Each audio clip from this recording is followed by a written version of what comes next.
ஓம் அரஹர நம பார்வதி பதஜே அரஹர மகாதேவா. தென்னாருடைய சிவனே போற்றி, எந்நாற்றவர்க்கும் இறைவா போற்றி.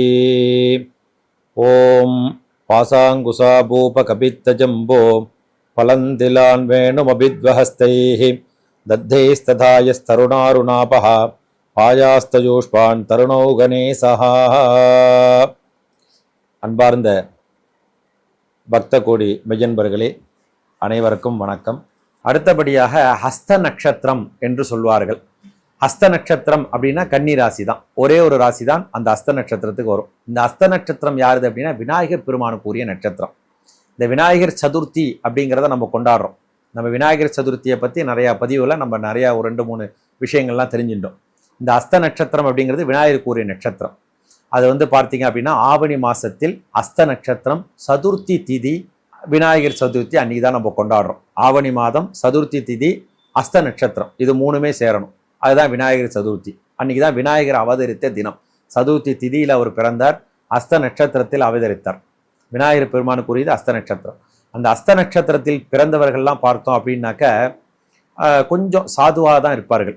ரொம்ப இப்போ விநாயகர் எப்படி இருக்கார் அப்படின்னாக்க கொஞ்சம் பொறுமையாக தான் செயல்படுவார். ஆனால் அவர் எந்த காரியத்தையும் வெற்றிகரமாக தான் முடிப்பார். ஆனால் யாருக்கு எந்த கஷ்டங்கள், முருகப்பெருமான் சூரசம்ஹாரம் பண்ணணும் அப்படின்னா விநாயகரை போய் வணங்கினா தான் சூரசம்ஹாரம் பண்ண முடியும். அது மாதிரி விநாயகரை வணங்காமல் எந்த ஒரு காரியமும் நமக்கு நடக்கவே நடக்காது. அதில் தடங்கள் ஏற்பட்டுட்டே இருக்கும். அது மாதிரி இந்த அஸ்த நட்சத்திரத்துக்காரர்கள் பொறுமையாக இருப்பார்கள், நல்லபடியாக வெற்றிகரமாக எல்லா காரியத்தையும் முடிப்பார்கள்.